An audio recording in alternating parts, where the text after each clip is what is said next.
Bon, nouvelle vidéo. Très content de faire cette nouvelle vidéo. Ça fait longtemps que j'avais pas fait une petite vidéo vis-à-vis de l'avancée de mon business, même de la lancée de mon business, parce que la dernière vidéo j'avais pas encore lancé, de comment je m'améliore, comment j'évolue. Voilà, donc une nouvelle page de ce journal où je parle de moi, de ma vie, de mon évolution. J'espère que ça t'inspirera, toi qui regardes cette caméra. J'espère que je m'inspirerai moi-même lorsque je regardais cette vidéo. Et surtout, j'espère que je serai fier de la personne que j'essaie de devenir et que je suis actuellement quand je regarderai cette vidéo dans quelques années. Alors, du coup, étant donné qu'on va rebondir sur ce que je disais à la vidéo précédente, je l'ai regardé de nouveau il y a vraiment 2 minutes pour vraiment reprendre les points auxquels je parlais et voilà. Donc. Alors déjà, attention, je me suis énormément amélioré au niveau de la fluidité de la caméra. Alors je sais pas si ça se ressent, probablement pas, mais j'ai beaucoup tourné du coup pour mon business cette vidéo. J'ai commencé à tourner des shorts, des vidéos YouTube. J'ai aussi prévu pas mal de trucs, j'ai prévu des micro-trottoirs dans la niche, enfin des micro-trottoirs et interroger des personnes du coup vis-à-vis du sujet que je traite qui est le sommeil sur ma chaîne. Donc j'ai prévu beaucoup de choses, j'ai déjà fait aussi beaucoup de choses, donc je suis très content de voir l'évolution, surtout au tout début. Ce qui est vraiment remarquable, c'est au tout début, parce que d'ailleurs j'avais pas encore le trépied, la light, le prompteur, etc. J'avais pas encore le matériel. J'avais une disposition vraiment à la Hess, genre j'empilais des piles de carton, etc. pour mettre la caméra. La light, c'était la lumière naturelle, qui certes était bien le jour où j'ai tourné, mais bon, un jour d'après, il y a du nuage, bah, la qualité, elle est juste ignoble, etc., etc. Donc, c'était vraiment pas mal déjà, au tout début, mais ce qui est super intéressant, c'est de voir vraiment l'évolution. Donc, quand j'ai eu tout le matériel, forcément, la qualité, elle a augmenté, et puis surtout, s'entraîner, parce que du coup, je pense tous les 2 jours, je filmais. Par exemple, au tout début, la toute première vidéo YouTube que j'ai faite, j'ai dû tourner, je pense, aller peut-être 5-6 fois avant d'avoir une prise qui me plaisait un minimum. Alors, il y avait plein de défauts dans la prise que j'ai sélectionnée. Hein. Mais bon, j'allais pas tourner 17 fois et puis j'allais jamais avoir le produit parfait. Donc, au bout d'un moment, faut poster, quoi. Puis tu t'améliores sur le temps et sur le terrain. D'ailleurs, c'est ce qui s'est passé. Mais donc, du coup, là, la dernière vidéo que j'ai tournée, alors, je sais plus si c'était hier ou avant-hier, mais du coup, il y en a une, j'ai fait en une prise. J'ai lu le texte pour m'échauffer, j'ai fait une prise, hop, c'est fini. Donc je me suis vraiment amélioré, même moi je le ressens. Donc encore une fois, peut-être on le retiendra pas derrière la caméra, mais en tout cas, moi devant la caméra, je le ressens. Donc déjà, fluidité, top. Top. Retour caméra, donc là je regarde un petit peu, mais je me suis drastiquement amélioré, je regarde beaucoup moins. D'ailleurs, ce que je fais souvent, c'est, hop là. En fait, j'ai pas le retour caméra, au moins je peux pas voir s'il y a un problème, mais au moins je peux pas regarder le retour caméra, et ça me permet vraiment de focaliser sur l'objectif et pas sur le retour caméra, etc. Donc ça, c'est une technique d'une simplicité déconcertante, mais qui m'a énormément aidé. Je parlais aussi des livres que je lisais. C'était intéressant, je parlais des livres que je lisais, et du coup je lisais un livre, je sais pas où il est, je sais pas si je le vois, je le vois probablement pas, mais en tout cas, nouveau livre que je lis, super intéressant. Alors déjà, je me sentais pas capable de lire un livre de 800 pages, hein. Je mens pas, hein, vraiment, regardez le bouquin. Regardez le bouquin, alors attendez. Ouais, ça a 800 pages, hein.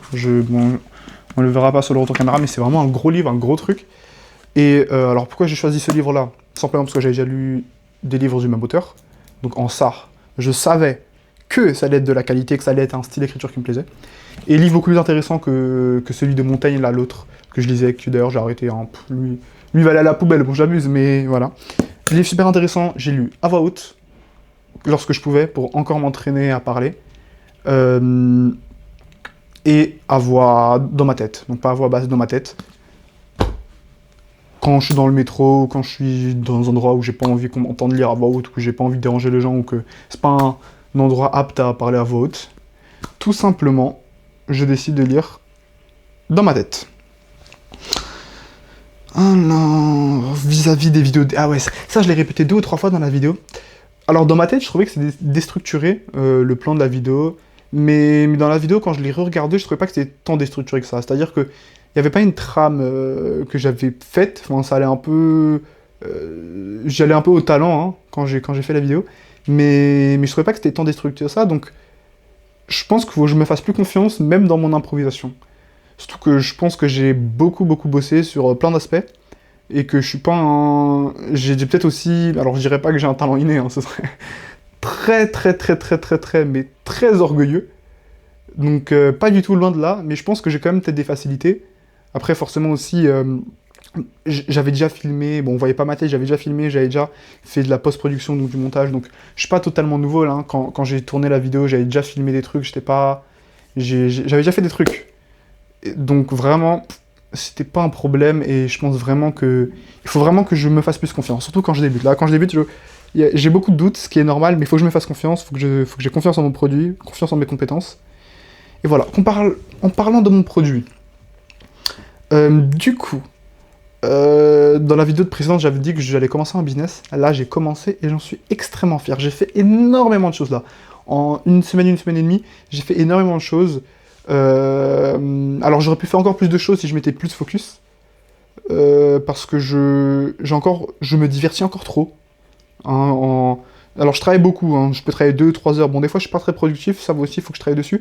Mais je peux travailler plusieurs heures sans voir l'heure passer. Je fais du montage, j'écris des idées, je tourne des vidéos, etc. etc. Et en fait après je me pose et je me divertis. Donc soit je joue à des jeux, soit je suis sur YouTube, principalement c'est YouTube.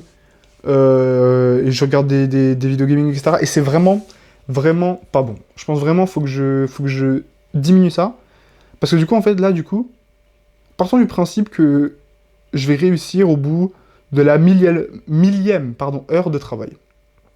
Si, dans ma journée, je travaille, je sais pas moi, 6 heures, alors que j'aurai un potentiel de travailler 12 heures, eh bien, du coup, je divise toutes mes journées par deux. Et donc, du coup, au lieu de... Imaginons que la millième heure, elle arrive, je sais pas, dans 3 ans, et bah, je réussirai en 3 ans, alors que si je me focus plus, j'apprends plus vite, je m'améliore plus vite, donc je réussis plus vite, donc dans 1 an et demi. Donc c'est vraiment des chiffres pris au pif, mais c'est vraiment pour prouver que il faut que tu te focuses, il faut que je me focus, et plus tu te focuses, plus tu vas vite, plus tu réussis, et plus tu réussis, plus tu as la vie que tu veux mener. Et ça aussi qui est intéressant, c'est avoir la vie que je veux mener le plus tôt possible, j'ai pas envie d'attendre 40, 50, 60 ans pour être riche, non, je veux profiter de l'argent bien plus tôt. Et pour profiter de l'argent bien plus tôt, bah, j'ai de mes 18 à mes 25 ans, faut que je me donne un max, et normalement, si je joue bien le jeu, déjà rien que dans 1 an et demi, normalement j'ai déjà des résultats, et dans 3-4 ans, normalement, j'ai réussi mes objectifs, j'ai dépassé 100 000 euros par mois, etc., etc. Bon, on en rêvera plus tard de ça. Pour l'instant, il faut vraiment que je me focus sur le début. C'est aussi un point intéressant, ça, que je voulais dire. Alors, vraiment, si je devais classer l'argent que tu fais en ligne, au tout début, quand tu commences donc dans mon truc, tu vas vraiment à la dalle. En fait, tu te lances dans une niche, tu fais des vidéos et tu sais pas ce qui marche. Parce qu'en fait, t'as jamais rien fait. Donc en fait, tu vas un peu au pif. T'as des idées, t'essaies de copier, t'essaies de t'inspirer, etc., etc. Mais tu vas vraiment au pif. Tu vois, tu testes ci, tu testes ça. Et c'est vraiment la phase 2, lorsque je vais commencer à avoir des résultats, où du coup, je pourrais commencer à trier, voir ce qui marche pas. Donc là, en fait, c'est vraiment le flou, mais le brouillard intergalactique. Là, je ne sais pas où je vais, je ne sais pas où je nage, je ne sais pas où je marche, c'est une catastrophe. Mais du coup, c'est ça qui est aussi intéressant. Alors que du coup, lorsque j'aurai déjà des clients, lorsque j'aurai déjà des stats, et ben en fait, je pourrais comparer quelles vidéos font plus de stats que d'autres. Je pourrais comparer, par exemple, quand les clients ils viendront à moi, je pourrais leur demander qu'est-ce qui t'a fait passer le pas, qu'est-ce qui t'a fait réserver l'appel, qu'est-ce qui t'a fait acheter. Et du coup, je pourrais en fait analyser, et avec la data, je pourrais voir ce qui marche pas. Donc ce sera beaucoup plus simple, entre guillemets. Mais voilà. Donc c'est vraiment intéressant, je suis vraiment dans la première phase, là je me rends compte, elle est vraiment dure, pleine d'incertitudes, là je ne sais même pas si le business que je fais actuellement vis-à-vis du sommeil il va marcher, peut-être pas. En tout cas, je me suis donné un objectif, alors là on est le combien? On est le 22 mai. Donc on est le 22 mai, et Et je me suis donné cet objectif, enfin je me suis donné cette deadline plutôt il y a quelques jours, le 15 juin, premier bilan pour voir. Normalement le 15 juin, faut que j'ai déjà une perception. Ok, faut que je capte déjà certains trucs, faut que j'ai déjà au moins, peut-être pas encore des clients, mais au moins du vrai trafic, parce que pour l'instant, j'ai pas du vrai trafic. Les shorts, c'est quand tu fais 100, 200 vues, c'est bien, hein, mais la qualité de l'audience, elle est inférieure à celle quand tu fais des vidéos YouTube. Donc, faut que je génère du trafic, faut que je poste, etc. Donc là, faut que je poste aujourd'hui. Euh, donc vraiment, c'est 15 juin, premier step, je regarde si je fais du trafic. Et du coup, 30 juin, 1er juillet, je fais un vrai bilan. Je vois si je change de business, je vois si je continue dedans. C'est un peu la deadline que je me suis faite, donc mi-juin et fin juin. Je verrai comment ça se passe. Pour l'instant, je me focus un max dans ça. Un max dans ça. Et voilà, voilà, voilà. Alors, j'ai aussi une to-do list énorme. Une to-do list énorme à faire. Il y a beaucoup de ratures. Il y a beaucoup de choses qui sont pas vis-à-vis du business, qui sont vis-à-vis de la vie de tous les jours, mais bon, c'est aussi important à faire, n'est-ce pas? Hein, tout ce qui est permis de conduire, etc., faut que je gère tout ça. Mais vis-à-vis du business, qu'est-ce que j'ai d'intéressant? De quoi je pourrais parler là, pour finir la vidéo? Parce que j'ai pas envie qu'elle fasse 10 plombes, comme d'habitude. J'aimerais bien que mes vidéos elles fassent moins de 15 minutes. Surtout que j'ai pas réussi encore à avoir le bon tempo. Donc je pense vraiment qu'au tout début, il faut vraiment que je m'entraîne à faire des vidéos courtes. Et quand j'apprendrai à bien canaliser l'audience, je pourrai faire des vidéos plus longues. Parce que forcément, si t'es un mauvais canalisateur d'audience, eh bien, si tu fais une vidéo de 3 minutes, bah, ça se verra. Il n'y aura pas trop de répercussions. Parce que du coup, 3 minutes, tout le monde peut rester sur une vidéo de 3 minutes. Mais si tu fais des vidéos de 25-30 minutes, bah, les gens ils vont se casser au bout de 5 minutes et puis ça pue la merde. Donc, il faut vraiment que j'essaye de rester condensé. Ça aussi, c'est un point qu'il faut que je travaille. Il faut que je reste condensé. J'aime trop faire des virgules, du turfu. Il faut vraiment que j'aille à l'essentiel. Même si des fois, tu peux perdre certaines explications, tu gagnes en clarté, tu gagnes en, en intention, parce que du coup, forcément, les gens ils sont beaucoup plus attentifs à ce que tu dis. Ça aussi, c'est un travail que je me suis rendu compte dans les shorts. Les shorts, ils faisaient 3 minutes, c'est n'importe quoi. Alors oui, j'ai pas le temps d'expliquer tout ce que je vais expliquer, mais il faut vraiment que j'aille à l'essentiel, surtout dans les shorts. Il faut que j'aille à l'essentiel, il faut que je dise des propos chocs qui marquent, et pas du tourner autour du pot avec une introduction qui part et qui commence au XVIe siècle, je sais pas quoi. Point important à travailler. Voilà, voilà. Ah ouais, et dernier truc. Ça, c'est super intéressant. Tout dernier truc que j'aimerais parler avant de m'arracher et de continuer à travailler, parce que j'ai encore beaucoup de travail, encore beaucoup de choses à faire. Je me suis donné un objectif, c'est de ne pas écouter de la musique pendant 24 heures. J'écoute trop de musique, mais vraiment trop. Alors j'adore la musique, j'adore l'art. J'écoute de tout, je peux écouter du reggaeton, du rap français, du rap US, du rap UK, je peux écouter de la pop, je peux même écouter des musiques sans paroles. Des fois, d'ailleurs, c'est possible que dans certaines vidéos de la chaîne, j'ai déjà mis des vidéos sans paroles, des vidéos très calmes que j'écoute juste pour être avec mes pensées. Et alors, ce deuxième type de catégorie, des vidéos sans paroles vraiment très calmes, c'est moins grave, mais la musique, en fait, ça occupe ton esprit. Et en fait, je me suis aussi rendu compte que la musique, en fait, c'est devenu... Déjà, c'est une drogue, ça a toujours été une drogue, mais en fait, surtout aujourd'hui, grâce à l'autotune, grâce à tous les effets, grâce à l'instru que tu peux avoir, que tu mets dans tes musiques, et bien en fait, c'est même plus de l'art, c'est même plus écouter de la musique, c'est du bruit, et c'est un choc de dopamine. C'est-à-dire que quand je regarde une vidéo gaming sur YouTube, quand je regarde une série, quand je regarde un film, quand je lance un jeu, et bien en fait, c'est exactement la même sensation que lorsque j'écoute de la musique.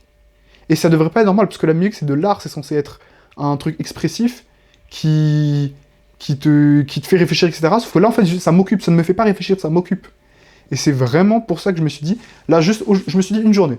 J'ouvre les yeux, pas de musique, je ferme les yeux, pas de musique. Et la journée d'après, je peux.